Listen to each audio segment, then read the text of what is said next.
Good morning everyone. Now it's time of maths class. Today we will discuss about lesson 5 fraction क्या होती है। वैसे तो देखो हमने प्रीवियस क्लास में भी अपनी फ्रैक्शन की होंगी, लेकिन हम एक बार फिर से करते हैं कि क्या होती है fraction. Fraction means a part of a whole. जो फ्रैक्शन होती है पार्ट ऑफ होल, यानी कि हम कोई भी अगर हमारे पास कोई चीज़ है, गैस कर लेते हैं हम कि अगर हमारे पास ठीक है एक सर्कल है और हमारे पास एक ये होल है और हमने इसको हमें समझ लो कि एक एप्पल अगर हम सोचे कि हमें इसका हाफ चाहिए, ठीक है। एक बार में हम एक पूरा एप्पल नहीं खा रहे हैं और हमें इसका हाफ एप्पल चाहिए, तो हम क्या करते हैं बीच में से इसको डिवाइड किया इक्वली। तो हमने उस एप्पल के कितने पार्ट कर दिए, 1 पार्ट एंड 2 पार्ट। तो एक होल के हमने 2 पार्ट कर दिए, यानी कि टोटल नंबर ऑफ पार्ट्स कितने बने इसके 2, ठीक है। और हमें कितना पार्ट चाहिए इसका 1, यानी कि जो ये वाला पोर्शन बन गया इस होल का, ये क्या बन गया 1/2, यानी कि हाफ। यानी हाफ को हमने मेंशन किया 1/2, यानी कि 2 हाफ ये वाला हुआ और इसी तरह से 1/2, यानी कि हाफ और हाफ मिलके हमारा कितना बन गया, एक पूरा होल बन गया। इसी तरह से ये तो हमारी ये बनी, हमारी जो बनी है ये हमारी जो होल था पूरा, इसका जो पार्ट बना यानी कि 1/2 जो हाफ था, यही क्या है इसकी फ्रैक्शन है, ठीक है। आप और भी एग्जांपल ले सकते हैं, जैसे कि एक हमारे पास चॉकलेट आपने देखी होगी कि ये चॉकलेट होती है उसमें हमारे इस तरह से पार्ट्स डिवाइड होते हैं, ठीक है। मान लो एक चॉकलेट है जिसके 6 पार्ट है यहाँ पर। अब उसमें से हमें क्या करना है, इसको ये पार्ट में बनाया हुआ अलग-अलग पार्ट से इसको डिवाइड किया हुआ है।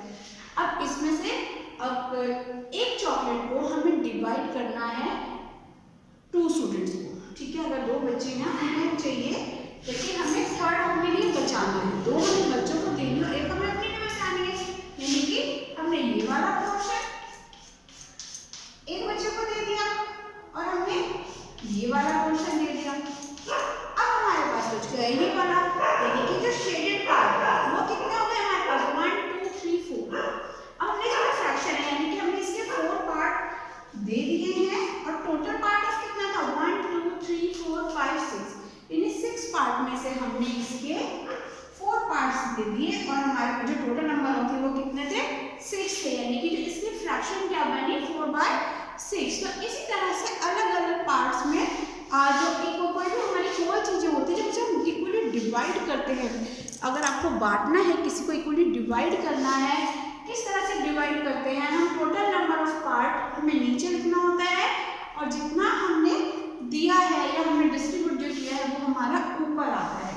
जो ऊपर वाली जो डिजिट होती है फ्रैक्शन में, जो ऊपर वाली डिजिट है इसे हम n से शो करते हैं और जो नीचे वाली डिजिट होती है उसे हम d से शो करते हैं। n मीन्स न्यूमरेटर और d इज डिनोमिनेटर, ठीक है। तो n और d जो फ्रैक्शन हमारे जो होता है fraction is equal to n/d, यानी कि n/d भी बोल सकते हैं इसे कि न्यूमरेटर अपॉन डिनोमिनेटर, ठीक है। तो अब इस तरह से भी इसे कर सकते हैं।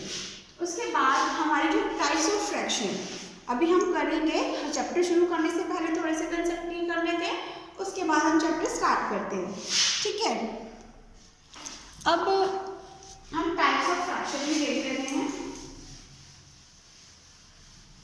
अभी आपको इजी रहेगा, हम आगे फ्रैक्शन करेंगे तो साथ साथ इसका। फर्स्ट है हमारी जो फर्स्ट आपकी बुक में दी हुई है वो होती है, एक होती है फर्स्ट हमारी proper fraction.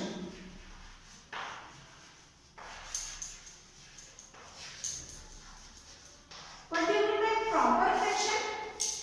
Proper fraction means n is smaller than b, यानी कि जो n है जो न्यूमरेटर है यानी जो ऊपर वाली जो डिजिट होती है वो हमारे जो डिनोमिनेटर से वो स्मॉल होती है, लाइक 3/5 7/11, यानी कि जो हमारा n होता है वो हमारा स्मॉलर होता है इसे, यानी कि जो d है वो ग्रेटर होगा हमेशा n से।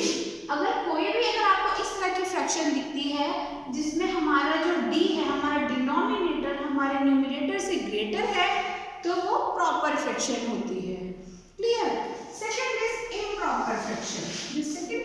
होती है हमारी, वो है हमारी इम्प्रॉपर।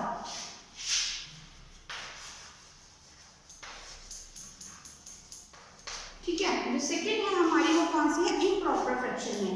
प्रॉपर में हमारा क्या था कि d is greater than n, और इम्प्रॉपर में हमारा क्या होगा, n is greater than d, उसका ऑपोजिट हो जाएगा।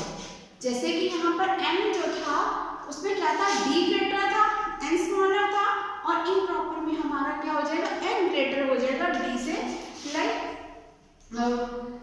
5/2, 7/5।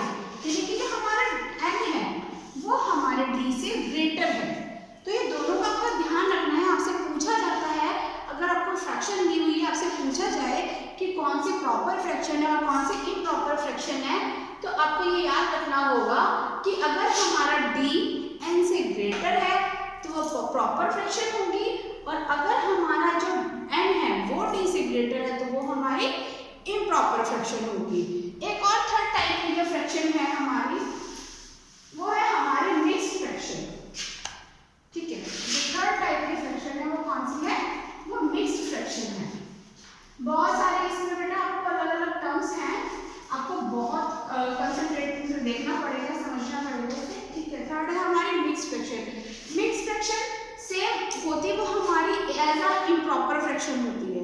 मिक्स्ड फ्रैक्शन में होता क्या है कि एक हमारे पास होल नंबर होता है, फ्रैक्शन तो है,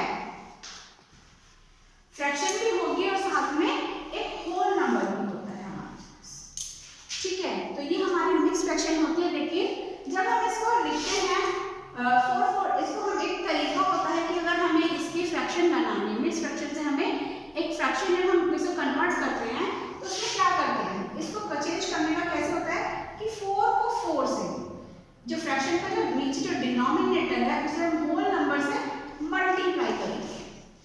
ये फॉर्मूला है कि आप इस डिनोमिनेटर को होल नंबर के साथ मल्टीप्लाई करेंगे, जैसे कि 4 4 जा 16 होगा।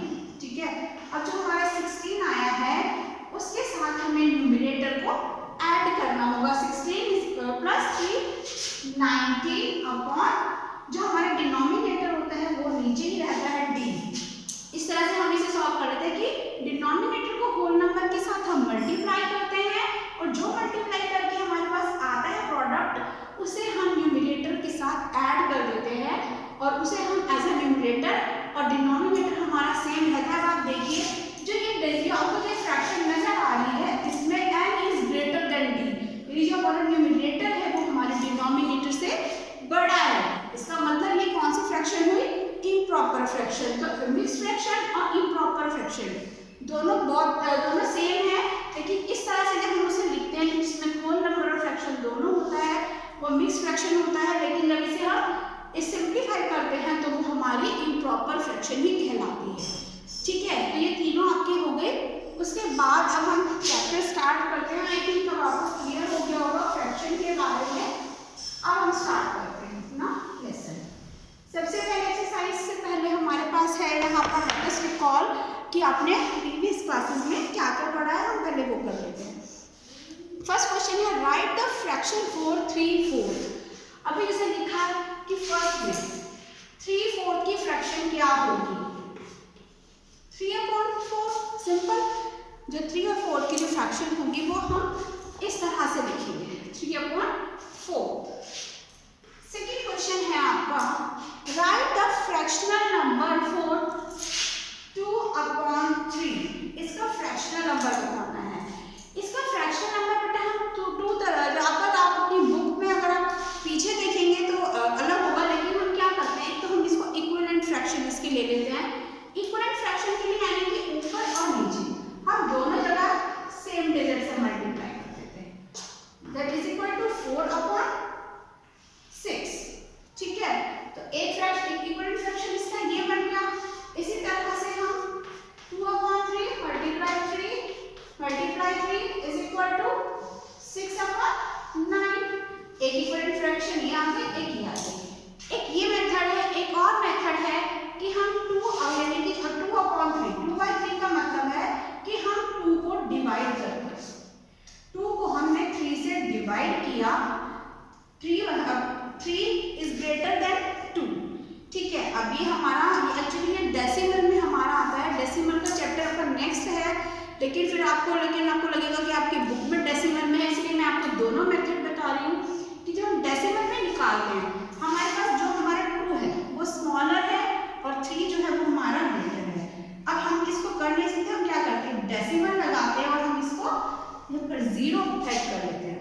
ठीक है, अब ये ग्रेटर बन गया, देन 3 से हम इजीली कर लेंगे, यानी कि 3 6 18 माइनस किया देन 2 डेसिमल हमने पहले से वहीं पर मेंशन किया हुआ है। देन हम अगेन एक और यहाँ पर डिजिट ले सकते हैं, यहाँ पर हमने फिर से 0 ले ली, देन अगेन 3 6 18, यानी जितनी बार भी हम ये करते रहेंगे हमारा 2 रिमाइंडर बचता रहेगा और अगेन हम लेते रहेंगे और जो हमारा आंसर है वो 6 6 6 यानी इंफिनिटी यही आंसर आएगा।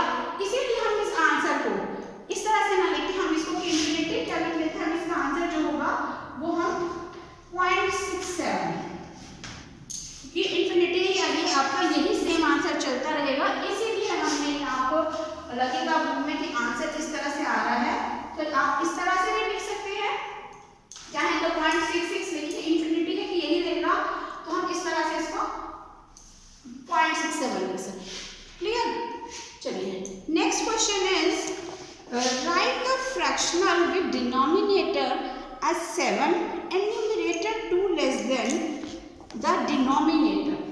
अब जो थर्ड क्वेश्चन है आपका, थर्ड क्वेश्चन क्या कहता है कि एक फ्रैक्शन बतानी है जिसका डिनोमिनेटर आपको पता है नीचे होता है, जिसका डिनोमिनेटर है 7। ठीक है, ध्यान से पढ़ना है सभी क्वेश्चन को, बहुत आपको इसमें कंसंट्रेट करना पड़ेगा बेटा, तभी आप इजीली फ्रैक्शन कर पाएंगे। ठीक है, तो इसने बोला है कि जो डिनोमिनेटर है वो है 7 and the numerator 2 less than the denominator, और जो इसका न्यूमरेटर है वो कितना है हमारे डिनोमिनेटर से 2 लेस, यानी कि 7 में से हमने 2 लेस कर दिए तो हमारा कितना बच गया। अगर हम यहाँ पे भी करके दिखाऊँ मैं आपको, अगर नहीं आ रहा है छोटे बच्चों की तरह भी, 7 माइनस 2 इज इक्वल टू 5/7, क्योंकि वो कह रहे हैं कि डिनोमिनेटर में से 2 अगर हम लेस कर दें तो वो हमारा न्यूमरेटर है, यानी कि हमारा 7 था हमारा डिनोमिनेटर और हमने 7 में से 2 माइनस किया तो वो हमारा न्यूमरेटर है। देन आंसर इज 5/7 और 5/7। ठीक है, चलिए नेक्स्ट क्वेश्चन इज 4।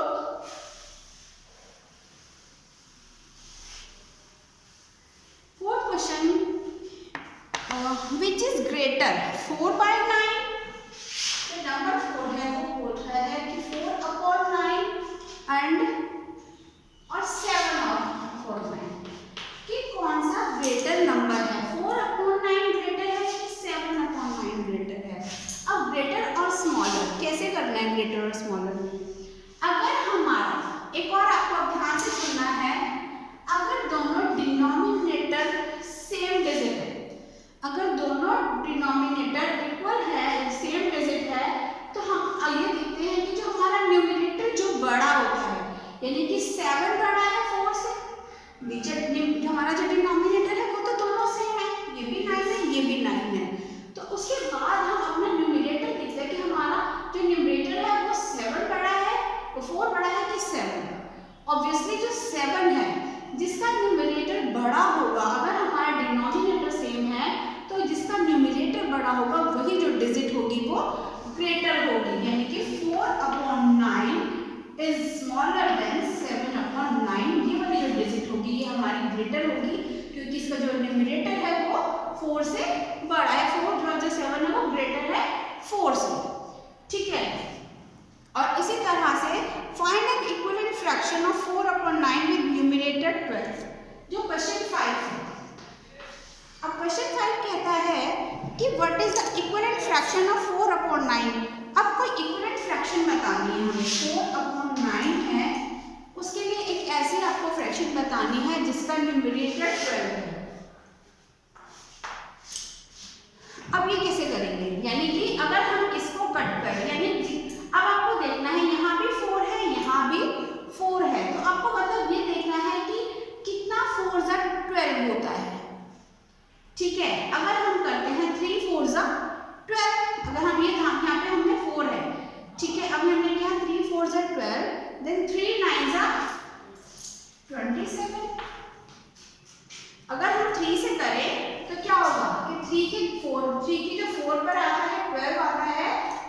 3 9 पर 27 आता है। तो ये डिजिट ऐसी है कि जो ये भी 4/9 है और यहाँ भी 4/9 होगा, पर हम इसको 3 से करते हैं। 3 4 12 एंड देन 3 9 27। तो जो हमारा जो न्यूमरेटर जिसका 12 था उसका जो डिनोमिनेटर है वो 27 और ये इसके इक्विवेलेंट फ्रैक्शन होगी। ठीक है, यानी कि अगर हम इसे 3 से मल्टीप्लाई कर दे दोनों, 4 3 12 और 9 3 27, यानी हमने ऊपर नीचे दोनों सेम डिजिट से उसे मल्टीप्लाई किया और हमारे जो था वो फ्रैक्शन आ गई। यानी कि अगर हमारा ये क्या होता है, 3 4 12 होता है और 3 9 27 होता है, तो हमारे पास ये आ गई इक्विवेलेंट फ्रैक्शन आ गई। ठीक है,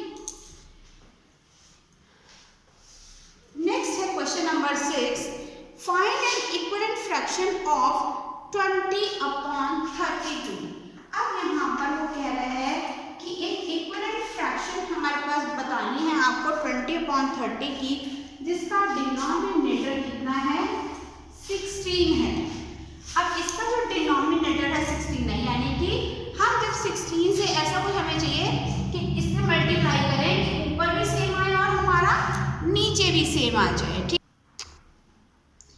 ठीक है, अब हमें बस करना है कि हमारे पास इसका न्यूमरेटर है, इसका डिनोमिनेटर है 16, तो हमें एक इक्विवेलेंट फ्रैक्शन कौन सी करनी है हमें यहाँ पर, यानी कि हमारे पास है यहाँ 16 और यहाँ पर है 32। तो हम क्या करेंगे, यहाँ पर हमने 2 से मल्टीप्लाई किया, यानी कि 16 को अगर हमने 2 से मल्टीप्लाई किया देन 36।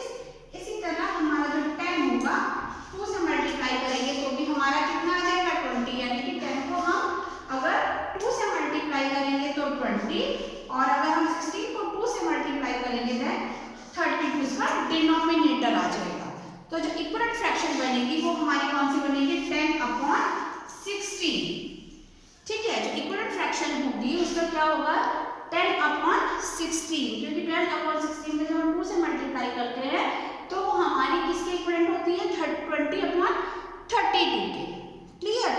एक लास्ट क्वेश्चन और लेटेस्ट रिकॉल का क्वेश्चन 7, आपको बताना है कि फाइंड आउट कि 4/9 एंड 20/32 आर इक्विवेलेंट और नॉट। क्या ये दोनों इक्वल हैं? जो क्वेश्चन 7 है वो कहता है कि 4/9 और एंड 20/30, क्या ये दोनों इक्विवेलेंट हैं? ये दोनों तो वैसे भी इक्विवेलेंट हो ही नहीं सकते हैं, क्योंकि अगर हम देखो, अगर हम इसको 2 से मल्टीप्लाई करें, किसी को भी आप करके देखिए कि अगर जैसे ये सेम अभी मैंने आपको बताया 20 और 30, ठीक है, 20 और 30 4 और अपॉन के इक्विवेलेंट नहीं हो सकते, क्योंकि कितने मतलब कोई भी हम टेबल, ऐसी टेबल जिसमें कितना 9 या कोई होगा जो 32 हो, नहीं हो सकता ना, क्योंकि जो हमारा 4/9 है वो 20/30 के इक्वल नहीं होगा। एक और हम कह सकते हैं कि जैसे हमने इसको अगर हम कट भी करें, जैसे हमने बोला था कि 2 से जब हम इसे करते हैं देन 10 देन 16, इसको हम और भी शॉर्ट फॉर्म करेंगे, अगर 2 5 10 देन 2 8 16, तो भी हमारा ये इक्विवेलेंट नहीं बन रहा है। ठीक है, ये इक्विवेलेंट नहीं हो सकता, क्योंकि अगर हम इसकी शॉर्ट फॉर्म करते हैं, इसको हम किसी से भी डिवाइड करते हैं या इसको हम उल्टा मल्टीप्लाई भी करेंगे, किसी से भी हम इसे मल्टीप्लाई करेंगे तो हमारा, अगर हम 5 से भी करते हैं देन 4 5 20, और अगर हम यहाँ भी 5 से करें तो 45, तो भी ये इक्वल नहीं होगा। तो जो ये दोनों है वो इक्वल नहीं है, ये इक्वल नहीं है।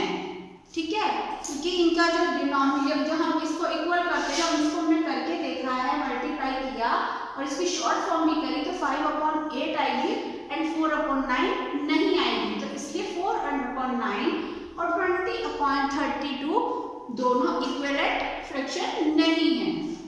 चलिए अब हम अपनी एक्सरसाइज स्टार्ट करेंगे नेक्स्ट क्लास में। पहले आप यहाँ तक देखें, खुद कोशिश करें, खुद समझने की कोशिश करेंगे, उसके बाद हम अपनी नेक्स्ट एक्सरसाइज करेंगे। ओके, चलिए, thank you, have a good day.